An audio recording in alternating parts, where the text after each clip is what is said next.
social media in Malaysia and in general and its effect on politics has not just leveled the playing field. In fact, it's changed the entire field completely. A lot of people say it levels the playing field because the opposition don't really have access to mainstream media, and now with social media it's opened up a complete new space and opportunity for them in order to disseminate information and reach out to people. But I think it's changed the game entirely for all of us. It's not just opened up the space or a new avenue and channel for the opposition party, but it's rewritten the rules of politics in Malaysia. And I very much take the point that Muhammad Nik Nazmi said just now, that there are still many people, including his father, who rely on mainstream media for their news. But those people who rely on mainstream media will become less and less. The speed at which internet penetration is multiplying in Malaysia and other parts of the world is just amazing. I thought initially that social media was not such an important tool for myself in my constituency of Rembau. I used it to reach out to young people in general with my hat as UMNO Youth Leader and Barisan National Youth Chairman. But even in the most remote corners of my constituency, I will have people coming up to me and saying that, you know, I read this on your Facebook, I saw this on your Twitter. So the proliferation of smartphones, the availability of broadband, wireless broadband everywhere in Malaysia has changed the game completely for us. And what has this really done to politicians in Malaysia? First of all, it's made everything more immediate. So the first thing that social media has done is increase the level of urgency. I think previously politicians just basically sat on an issue for a very long time until they figured out how to respond to it. You know, so previously, in the previous game, so to speak, they could sit on an issue for 2 to 3 days. Today they have to address it immediately. There is that sense of urgency as far as response times are concerned. Yet, there are still politicians who don't want to make a statement, who don't want to respond within the necessary time that's available within social media, and they pay for it. They pay for it because people say, we've been waiting for a few hours. Now they're used to a few days, even a few weeks, before they craft a position to respond to a certain controversy or certain issue. But today, the public demands that the response time is quick because of the immediacy of social media. Secondly, it's accuracy. People can quickly check. Now, previously, politicians were very good, both sides of the fence, including my own party, very good press conference. Press conference, they are king at the press conference, because it doesn't matter what they say, you can't really check. So somebody asks them something, they'll be like, they'll confidently answer, yes, this is the case, we had, we recorded 1,456 cases of X, Y, and Z. You know, they may be plucking figures out of the air. And later, when they realize that they just came up with a figure out of the top of their head, they'll get their press secretary to call all the news, they call Panama and say, actually, the minister got it wrong, it was this, and then they'll correct it later. But now you can't do that anymore. Now with the immediacy, the urgency of the news, you cannot be less than 100% accurate. So that the accuracy is there because people can check, and it's easier to access records. And the third thing is, and this is something for politicians to understand, is that there are two phenomena that happens with social media. One is, of course, crowdsource. A lot of politicians try to get ideas when they crowdsource it from social media. So, for instance, with the immediacy and urgency that you need to respond to an issue, you quickly go to Twitter, you quickly go to Facebook, you try and see what people are thinking, people are saying. It's a dipstick test. You put your thumb in the air, you put your finger in the air and see which way the wind is blowing, and you try and craft a statement that is cognizant or takes into account what is happening in terms of crowdsourcing. But the other thing that politicians have to remember is it's not just crowdsourcing, but it's crowd framing. Now, what is crowd framing? It's really nothing that you've read before, because I just came up with it. Crowd framing is opinion can be framed very quickly by a crowd of people on social media as well.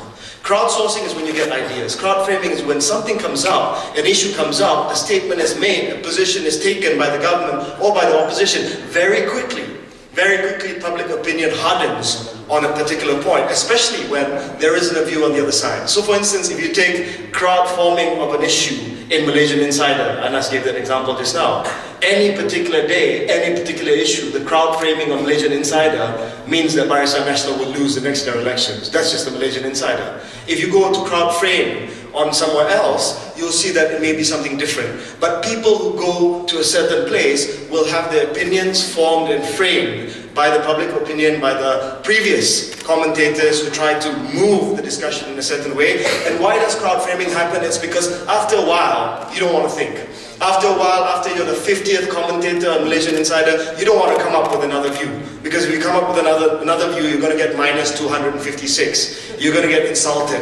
No one cares about your view anymore. You can't be bothered to do it because you're like, oh, forget this, because it's all over. It's game over here. So crowd framing is something that we must be wary of as a politician, not to be influenced so much by crowd framing, because you have to see that different social media channels have their different bias. Now, I also wanted to talk to you about how I handle and how other politicians not should, but should try to see social media. These are the C's that I practice in social media. To me, there are 8 C's as far as social media is concerned. When I say social media, again, I think all of you are familiar. I don't have to remind all of you, but it's not just blogs. Social media is a loose term for all the different platforms that are available. Blogs, Facebook, Twitter, YouTube, etc., etc. So when I talk about social media, it's across the entire spectrum of platforms available to us. The 8 C's. First, for politicians on social media, actively engaged in social media, they must be constant.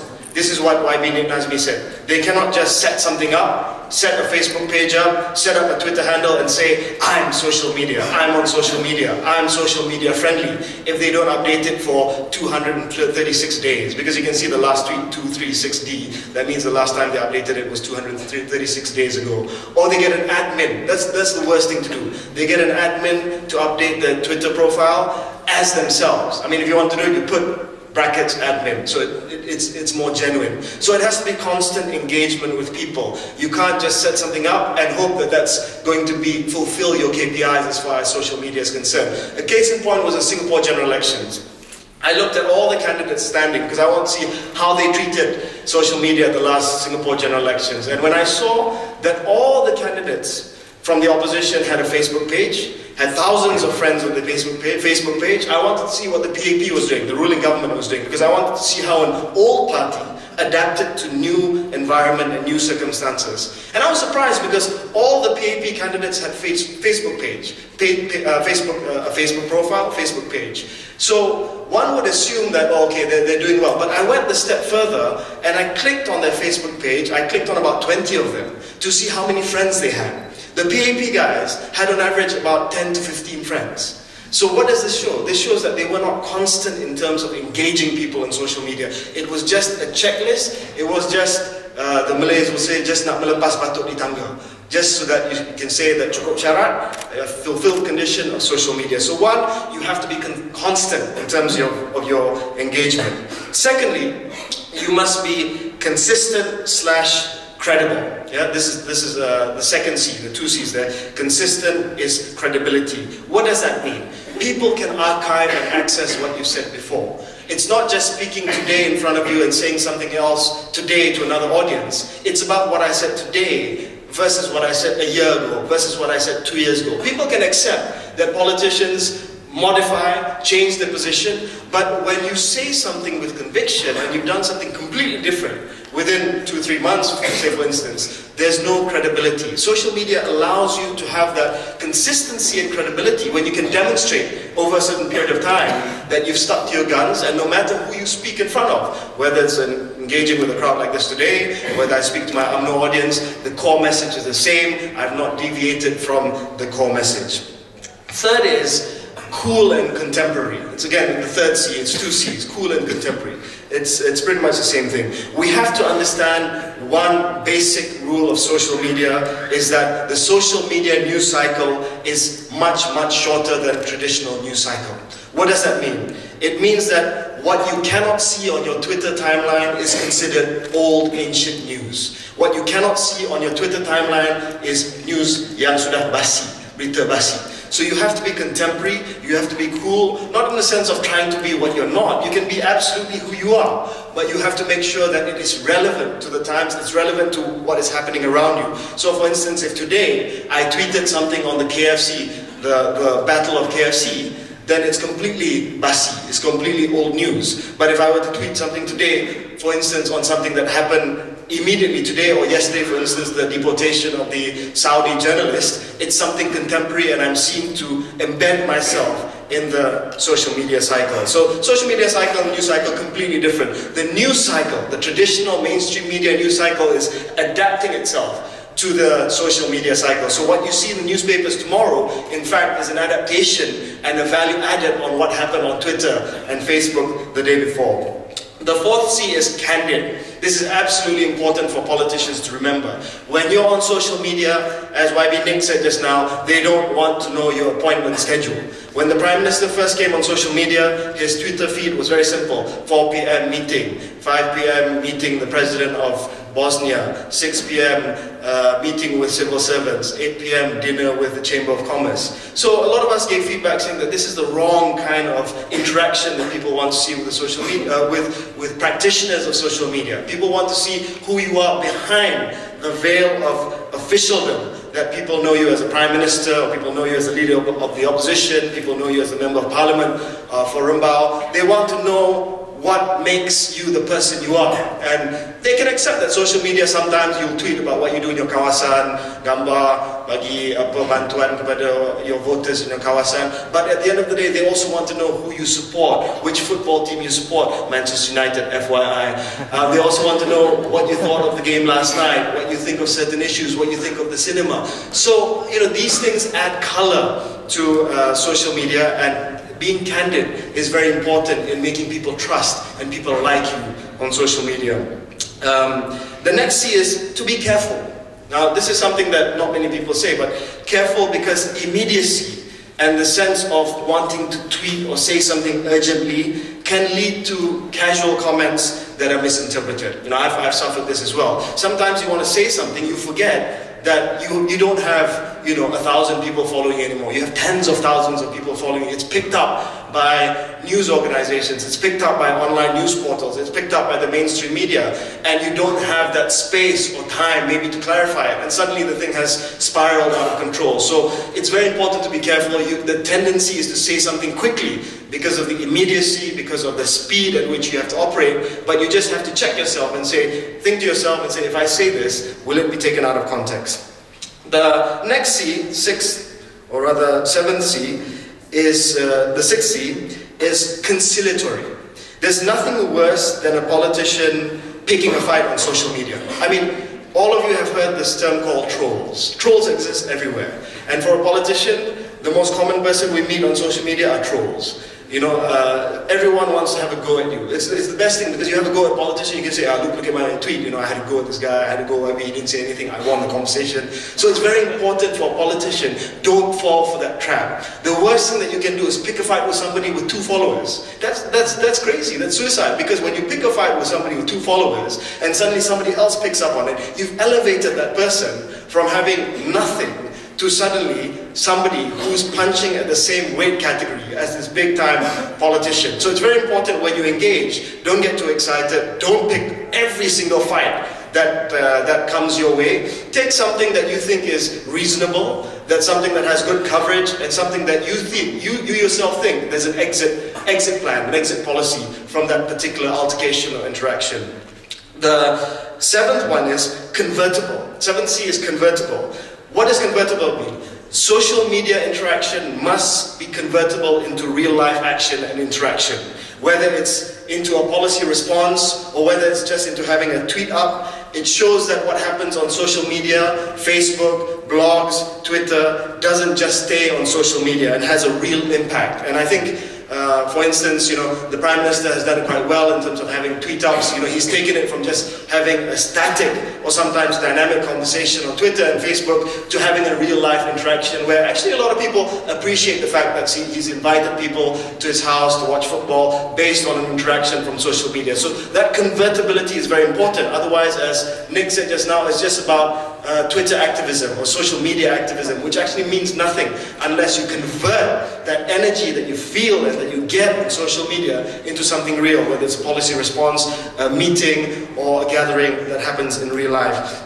And the last C is change. And you have to accept that platforms change, and we must stay abreast of what the latest platform is. In 2008, the results of the elections were partly formed and crowd-framed by blogs. Today, blogs are still relevant, but some would argue that Facebook is even more relevant, Twitter is becoming even more relevant. So if you are only today setting up a blog and not even looking at Facebook and Twitter, you're way, way behind the curve as far as change is concerned. So those are the 8 C's that I remind myself is very important as far as social media political interaction is concerned in Malaysia. Now, my final part is that I always remind myself that social media is here to stay, it's not going to go away. In fact, it's going to become the default mainstream medium in the years to come. What have we done within Pemuda UMNO and Pemuda BN? I've set up, for example, a new media unit, Unit Media Baru, in Pemuda UMNO. The head of the new media unit is here, Tuan Faizal.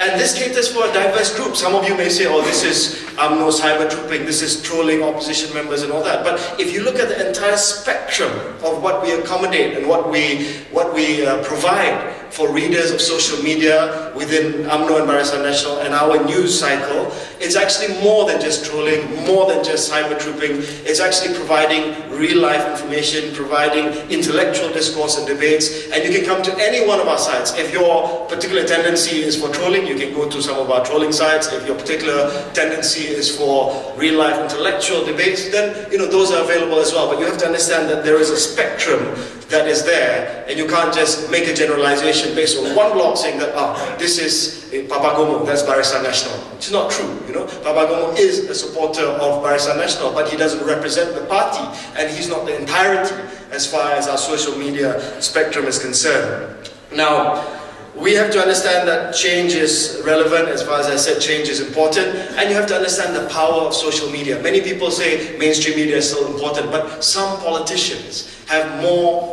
Twitter followers than the distribution, circulation or readership of some of the national mainstream newspapers today. This is a powerful, powerful development. I mean, for instance, I think the Prime Minister has close to 400,000 Twitter followers. The Leader of the Opposition has about 130,000, I'm not sure, 130,000 Twitter followers. These numbers are significantly more than the daily circulation of many, many mainstream newspapers. And the reach is phenomenal.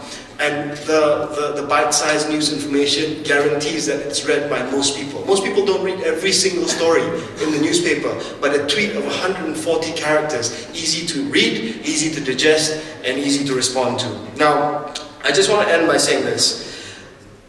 Social media is a marketplace for political parties.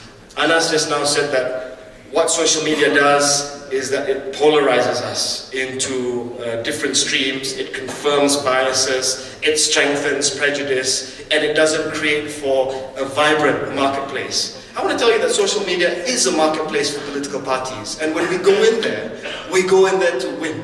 Every political party goes into social media to try and win and to try and convince people. And we do this in so many different ways. We do this by flat-out propaganda, we do this by engagement, and we do this by trying to make sure that we are conciliatory in our approach. But at the end of the day, people will decide. Those people who are hardliners, hardline Pakatan, hardline Barisan Nasional, they will be reassured by the social media messages that each party sends out. But that's your 30-40% of the population.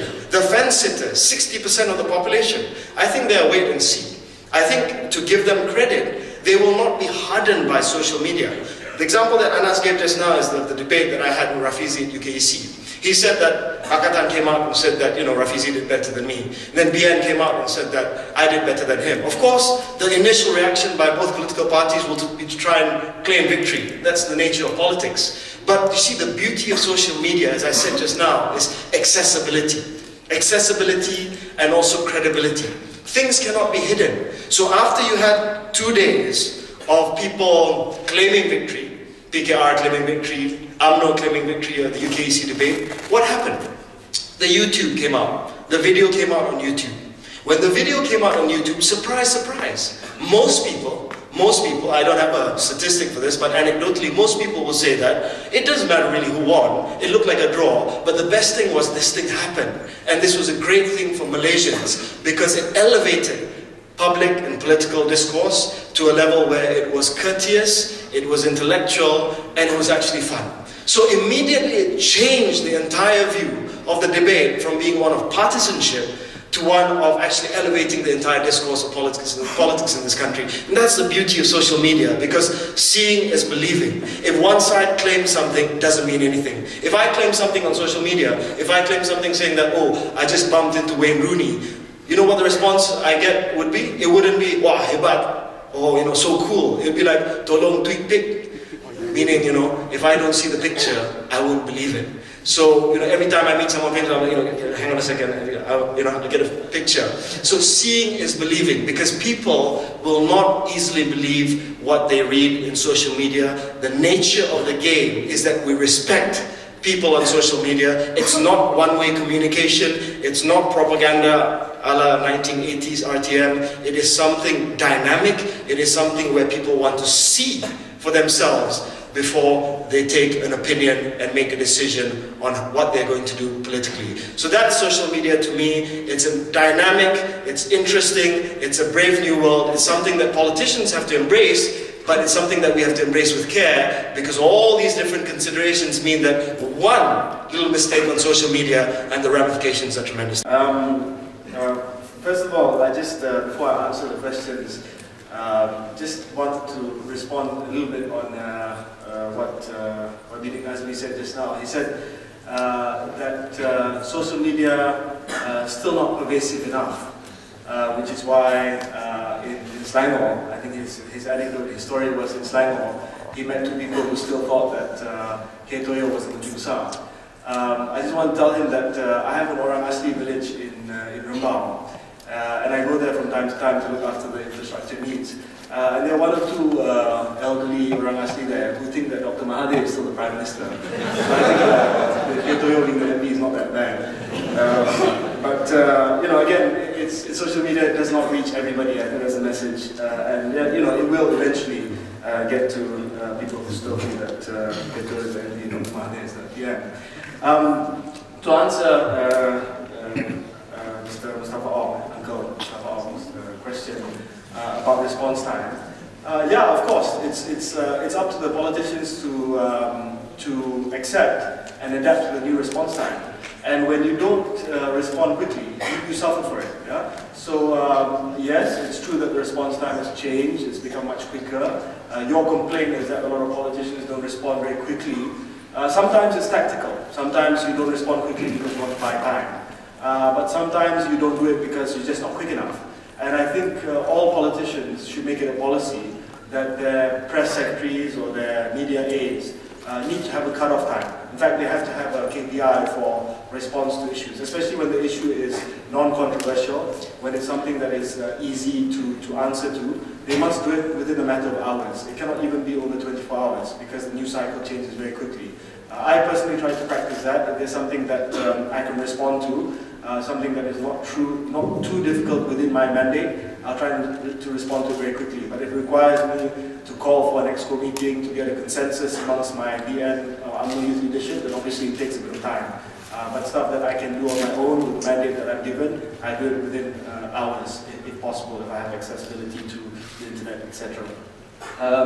Zaim's question, important question, and I think a fair question. I think the crux of the question was how do you control trolls and cyber truthers, and what are the ethics behind this? You know, it's all well and good to talk about the 3 or the 10 C's or the 8 C's, but ultimately you have these people who polarize, who turn people off, who chase the fence-sitters away. My view is that I think you have to give people a little bit more credit, yeah? Because they will look at the Papagomos of the world. Incidentally, I don't know if he's come up, but he's responded to his name being mentioned here. I saw Papagomo tweeting saying hebat when somebody mentioned his name. So he's obviously following closely if he's not in this room himself.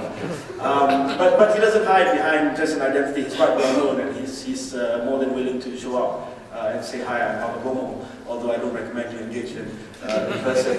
But the point I'm trying to make is that I know it may be difficult for you to believe, but these people, and I think to give credit to the opposition as well, not all these extremist cyber troopers are under the control of the political parties.